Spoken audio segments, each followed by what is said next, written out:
E aí galera, hoje nós vamos falar sobre um livro muito legal, um livro que mudou minha vida, um livro fantástico, que é o livro Um Defeito de Cor, escrito por Ana Maria Gonçalves.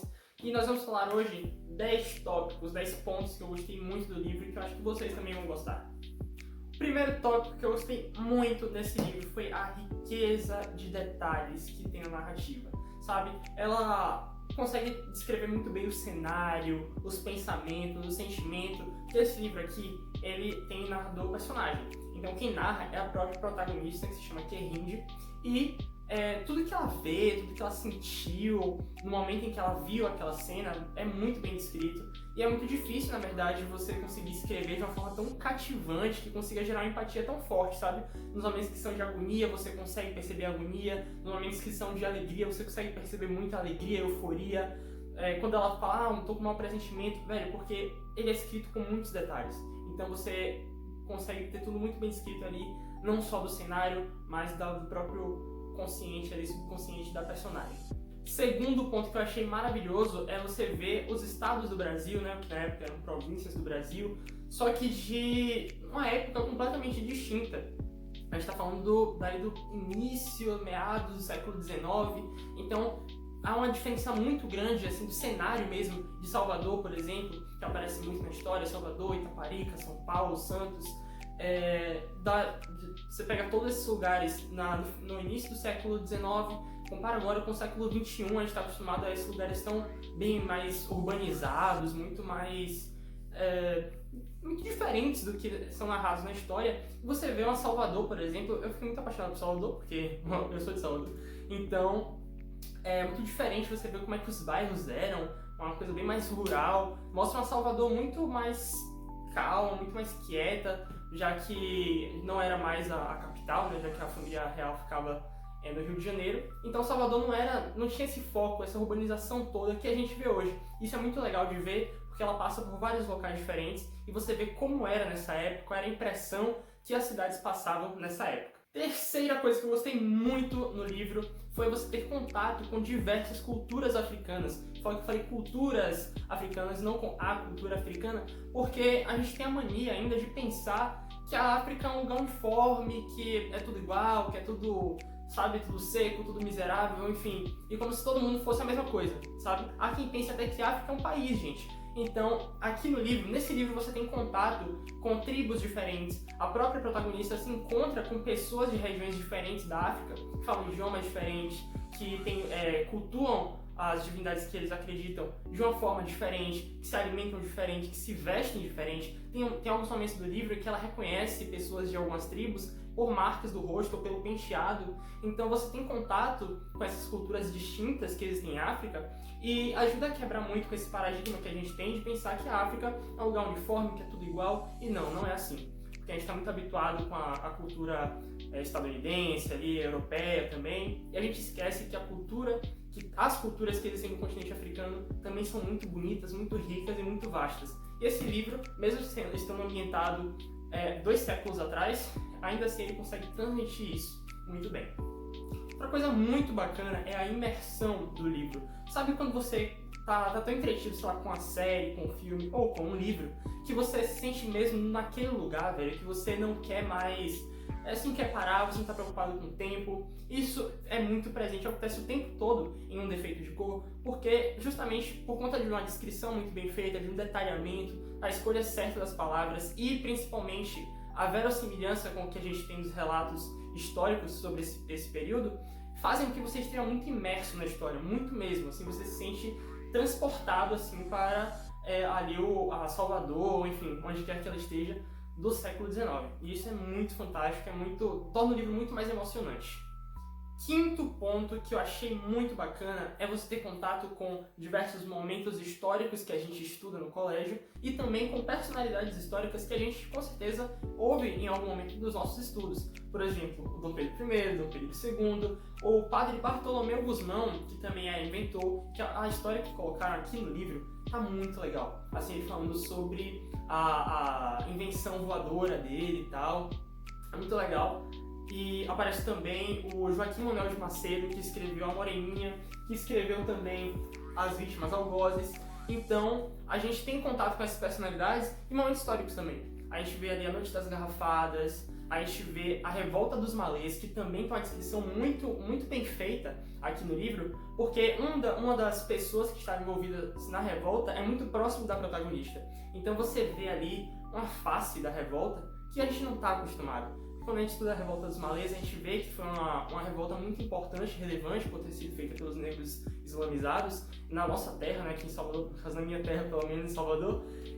Só que foi uma revolta que acabou muito rápido em relação a outras que a gente conhece, porque houve uma traição. Então, isso acaba fazendo com que a gente estude ela de uma maneira muito breve também, que dá uma sensação de, talvez, de uma menor importância, mas não. Do jeito que ele traz aqui no livro, você fica fascinado pelas motivações da revolta, pela engenhosidade de todo mundo que estava envolvido. E, com certeza, isso é muito legal. Você vê os momentos históricos, tem até a cemitéria também, que aconteceu em Salvador por conta dos médicos incentivando que usassem os cemitérios, só que as pessoas não queriam por conta de liturgias, né, de processos religiosos que eles queriam fazer, que usar o cemitério não permitiriam mais.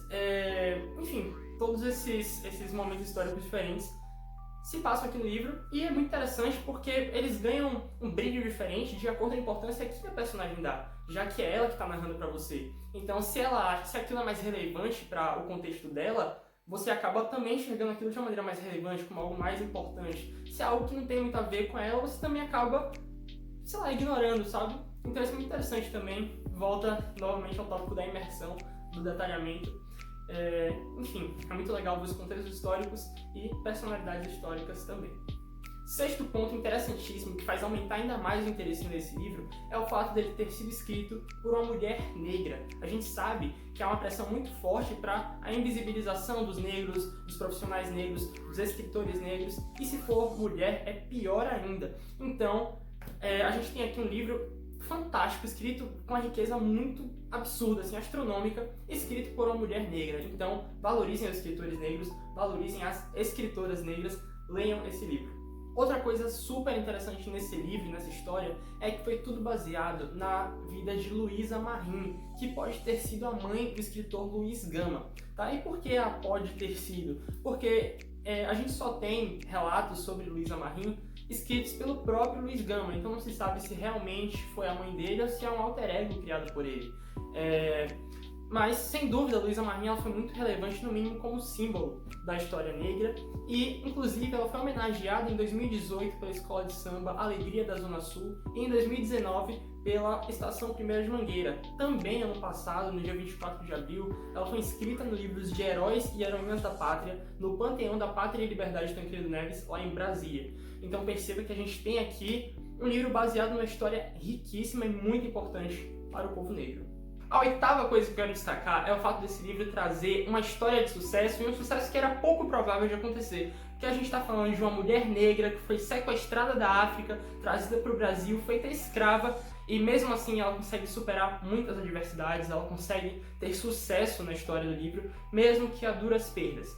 Mas o que eu enfatizo aqui é a força que a personagem tem e que todas as pessoas ao redor dela têm também. Acho que é um símbolo da força do nosso povo. Então, acho que esse ponto é super relevante para a gente destacar. O livro, ele também traz, gente, um ponto de vista não acadêmico, que foge ali ao que a gente está acostumado, uma coisa mais técnica da história do Brasil. Então, isso também é uma forma diferente de enxergar a história, né? Teve um professor meu, um abraço para o Paulo Serrão, que ele falava que não existe história, existem histórias. Então, a gente tem aqui contato com uma narrativa, sabe? O livro, ele é uma carta para o filho da protagonista. Ela está contando a vida dela para o filho dela que ela perdeu. Então, isso mostra um ponto de vista muito humano da história, sabe? Você, como eu falei, que o livro tem muitos detalhes, você percebe ali uma coisa muito humana, sabe? De como foi a vida dela, das coisas que ela viu, das coisas que ela sofreu, das coisas com que ela se alegrou ao longo da história dela. E sempre contextualizado, porque a gente está falando de um momento de muita construção ali da nossa identidade, da nossa cultura brasileira, ali de muita formação, muita influência europeia, muita influência africana, por muitos escravos terem sido sequestrados do continente africano, né? Então, a gente tem aqui coisas muito relevantes, só que contadas de um ponto de vista não acadêmico. Então, isso faz o livro também ser muito, muito, muito rico. Para fechar nossa lista, quero falar de algo que também me chamou muita atenção, que são as sutilezas do livro, os mimos que tem aqui. Primeira coisa, primeiro mimo são os provérbios africanos que tem no começo de cada capítulo. São 10 capítulos, então você tem aqui 10 provérbios. Um que eu achei muito interessante, que fala sobre a essência mesmo o leito seco de um rio ainda guarda o seu nome. Então eu achei isso muito interessante. E todos, na verdade, são interessantes. Tem uma pegada um pouquinho diferente dos provérbios que a gente está acostumado. E a outra sutileza que também acho que enriquece muito o livro são as palavras que são mantidas nos idiomas nativos. Então, nomes de comida, nome de divindades de cada culto, né, do culto dos eguns, do culto dos orixás, que são trazidas em seus idiomas nativos, sem adaptações, enfim, coisas que são mantidas realmente no idioma nativo e que fazem com que você se sinta mais próximo, mais acolhido pelas culturas africanas que aqui aparecem. E é isso, galera, a gente vai ficar por aqui. Na verdade, a gente não vai ficar só por aqui, tá? Eu pretendo fazer outros vídeos relacionados a esse livro aqui, porque tem muita coisa interessante pra gente destrinchar, esmiuçar aqui e falar. Mas, neste momento, esse vídeo vai ficar só por aqui. Queria agradecer ao professor Léo Passos por ter me presenteado com esse livro, tá? Ele proporcionou uma das melhores leituras da minha vida, com certeza a mais marcante até então. Então é isso, leia esse livro, espero que tenham gostado, curta, compartilhe esse vídeo e boa leitura!